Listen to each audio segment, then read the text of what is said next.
সূরা আল হিজর। আলিফ লাম র। এগুলো হচ্ছে সেই মহান গ্রন্থ ও সুস্পষ্ট কোরআনের আয়াত। যারা আল্লাহ তাআলাকে অস্বীকার করেছে তারা কখনো হয়তো চাইবে যদি সত্যি সত্যি তারা মুসলমান হয়ে যেত। হে নবী, তুমি নিজ নিজ অবস্থার উপর তাদের ছেড়ে দাও।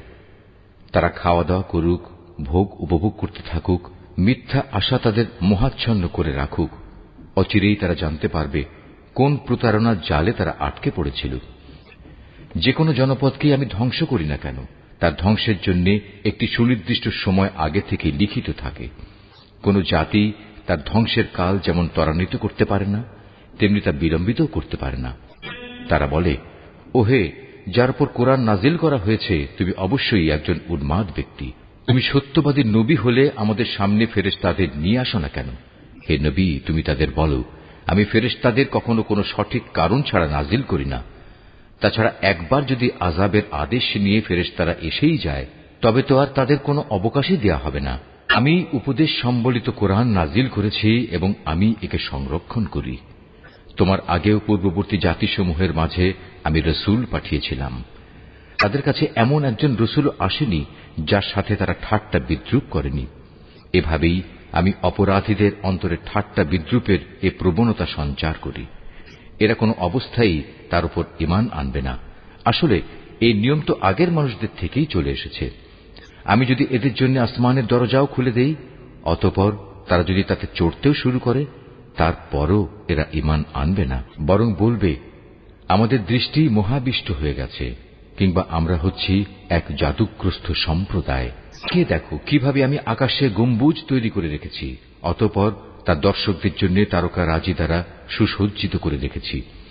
তাকে আমি প্রতিটি অভিশপ্ত শয়তান থেকে হেফাজত করে রেখেছি। হ্যাঁ, যদি কেউ চুরি করে ফেরেশতাদের কোনো কথা শুনতে চায় তাহলে সাথে সাথেই একটি প্রদীপ্ত উল্কা তার পেছনে ধাওয়া করে।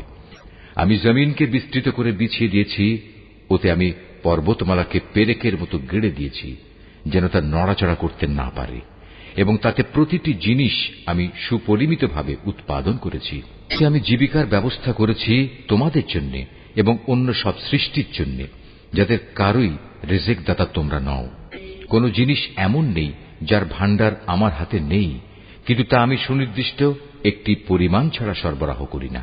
আমি বৃষ্টিগর্ভ বায়ু প্রেরণ করি, অতঃপর আমি আকাশ থেকে পানি বর্ষণ করি, অতঃপর আমি তোমাদের তা পান করতে দেই। তোমরা নিজেরা তো তার এমন কোন ভাণ্ডার জমা করে রাখোনি যে সেখান থেকে এসব সরবরাহ আসছে। আমি তোমাদের জীবন দান করি, আবার আমি তোমাদের মৃত্যু ঘটাই। সর্বশেষে আমি হব সব কিছুর নিরঙ্কুশ মালিক। তোমাদের আগে যারা এই জমিন থেকে গত হয়ে গেছে তাদের যেমন আমি জানি, তেমনি তোমাদের পরবর্তীদেরও আমি ভালো করে জানি। নিঃসন্দেহে তোমার মালিক একদিন তাদের সবাইকে একত্রিত করবেন। তিনি অবশ্যই প্রবল প্রজ্ঞাময়, সর্বজ্ঞ। অবশ্যই আমি মানুষকে ছাঁচে ঢালা শুকনো ঠনঠনে মাটি থেকে পয়দা করেছি। হ্যাঁ, জিন তাকে আমি আগেই আগুনের উত্তপ্ত শিখা থেকে সৃষ্টি করেছি। স্মরণ করো, যখন আমি ফেরেশতাদের বলেছিলাম আমি অচিরেই ছাঁচে ঢালা ঠনঠনে শুকনো মাটি থেকে মানুষ পয়দা করতে যাচ্ছি, অতঃপর যখন আমি তাকে পুরোপুরি সুঠাম করে নেব এবং আমার রূহ থেকে কিছু তাতে ফুঁকে দেব, তখন তোমরা সবাই তার সামনে সেজদা অবনত হয়ে যাবে। অতঃপর আল্লাহর আদেশে ফেরেশতারা সবাই সেজদা করল, একমাত্র ইবলিস ছাড়া।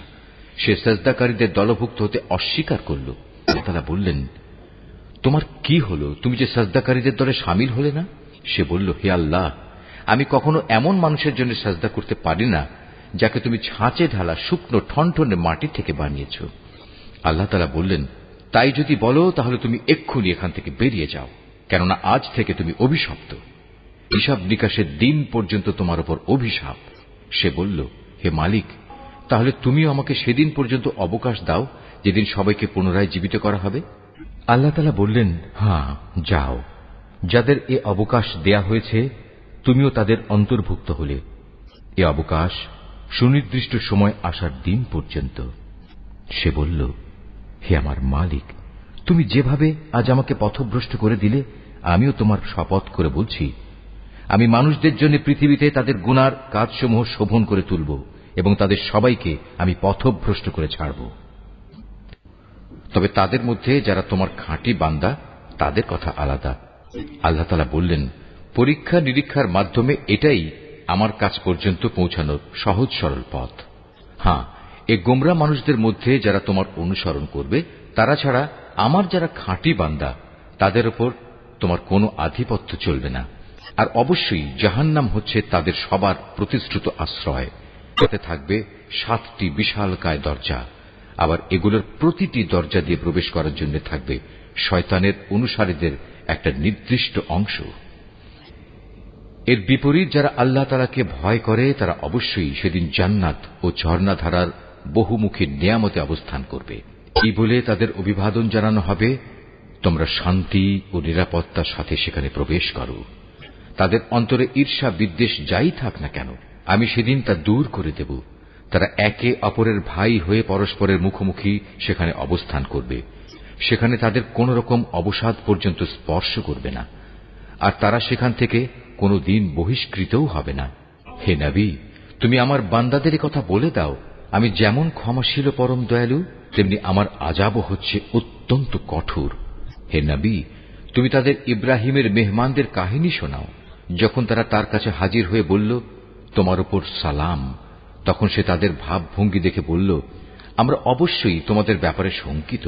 ওরা বলল, না, তুমি আশঙ্কা করো না, আমরা তোমাকে এক জ্ঞানবান সন্তানের সুসংবাদ দিচ্ছি। সে বলল, তোমরা আমাকে সন্তানের সুসংবাদ দিচ্ছ, অথচ বার্ধক্যজনিত অবস্থা আমাকে স্পর্শ করে ফেলেছে। অতঃপর এ অবস্থায় তোমরা আমাকে কিসের সুসংবাদ শোনাচ্ছ? তারা বলল, হ্যাঁ, আমরা তোমাকে সঠিক সুসংবাদই দিচ্ছি। অতএব তুমি হতাশাগ্রস্তদের দলভুক্ত হও না। সে বলল, গোমরা ব্যক্তি ছাড়া আল্লাহর রহমত থেকে কে নিরাশ হতে পারে? হে আল্লাহর পাঠানো ফেরেশতারা, বলো, আমাকে এ সুসংবাদ দেয়া ছাড়া তোমাদের সামনে আর কি অভিযান রয়েছে?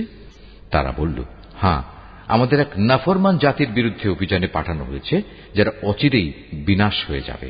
লূতের আপনজনরা বাদে আমরা সবাই আযাবের সময় তাদের সবাইকে উদ্ধার করব, কিন্তু তার স্ত্রীকে নয়। আল্লাহ তাআলা তার ব্যাপারে বলেন, আমি এই সিদ্ধান্ত নিয়েছি, সে আযাবের সময় পশ্চাৎবর্তী দলভুক্ত হয়ে থাকবে। যখন সে ফেরেশতারা লূতের পরিবার পরিজনদের কাছে এসে হাজির হল, তখন লূত বলল, আপনারা তো দেখছি অপরিচিত ধরনের লোক। তারা বলল, না, আসলে তা নয়, আমরা তাদের কাছে সে আযাবের বিষয়টা নিয়ে এসেছি যার ব্যাপারে তারা ছিল সন্দিগ্ধ। আমরা তোমার কাছে সত্য সংবাদ নিয়ে এসেছি এবং আমরা হচ্ছি সত্যবাদী। সুতরাং তুমি রাতের কিছু অংশ থাকতে তোমার লোকজন সহ এ জনপদ থেকে বেরিয়ে পড়ো এবং তুমি নিজে তাদের পেছনে পেছনে চলতে থাকো।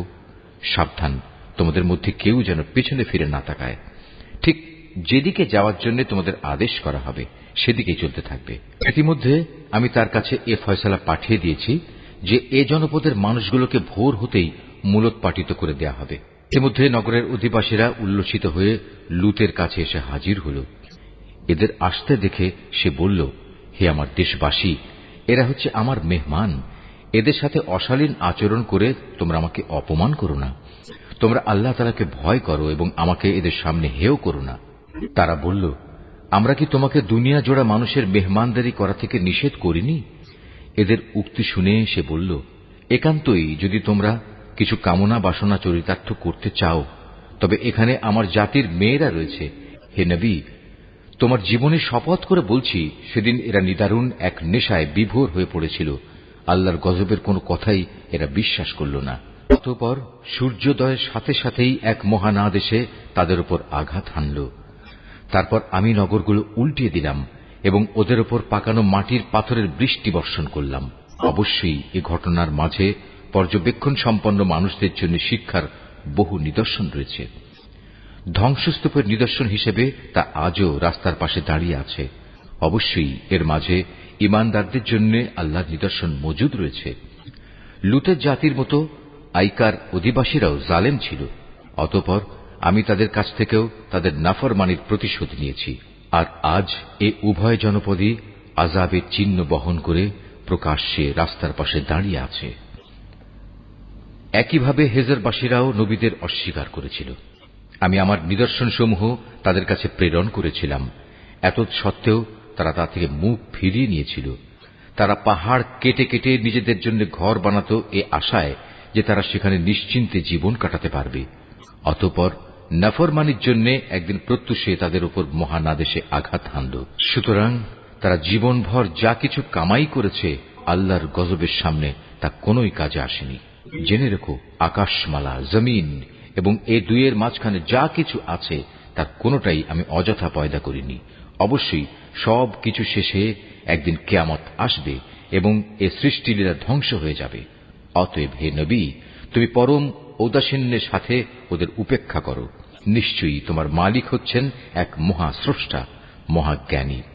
অবশ্যই আমি তোমাকে 7 আয়াত বিশিষ্ট একটি সূরা দিয়েছি, যা নামাজের ভেতর ও বাইরে বারবার পঠিত হয়। আরো দিয়েছি জীবনের বিধান হিসেবে মহান গ্রন্থ কোরআন। আমি এ কাফেরদের মাঝে কিছু লোককে ভোগ বিলাসের যে উপকরণ দিয়েছি তার প্রতি তুমি কখনো তোমার দু চোখ তুলে তাকাবে না। তাদের উপর তুমি কোনো ক্ষোভ করবে না। ওদের কথা বাদ দিয়ে বরং তুমি ঈমানদারদের দিকে ঝুঁকে থেকো। সবাইকে বলে দাও, আমি হচ্ছি জাহান্নামের সুস্পষ্ট সতর্ককারী মাত্র। যারা বিভিন্ন দলে বিভক্ত তাদের ওপরও আমি এভাবেই কিতাব নাজিল করেছিলাম। এরা হচ্ছে সেসব লোক যারা কোরআনকে টুকরো টুকরো করেছে। সুতরাং হে নবী, তোমার মালিকের শপথ, ওদের সবার কাছে আমি অবশ্যই প্রশ্ন করব সেসব বিষয়ে যা কিছু আচরণ তারা কোরআনের সাথে করত।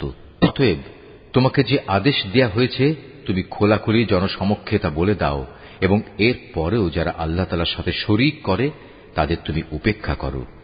এই বিদ্রূপকারী ব্যক্তিদের মোকাবেলায় আমিই তোমার জন্য যথেষ্ট। যারা আল্লাহর সাথে অন্যকে মাবুদ বানিয়ে নিয়েছে তারা অচিরেই জানতে পারবে তারা কত গোমরাহিতে নিমজ্জিত ছিল। হে নবী, আমি একথা ভালো করেই জানি, ওরা যা কিছু বলে তাতে তোমার অন্তর সংকুচিত হয়। অতএব তুমি তোমার মালিকের প্রশংসা দ্বারা তার পবিত্রতা ঘোষণা করো এবং তুমিও সাজদাকারীদের দলে শামিল হয়ে যাও। হে নবী, যতক্ষণ পর্যন্ত তোমার কাছে নিশ্চিত মৃত্যুজনিত ঘটনা না আসবে ততক্ষণ পর্যন্ত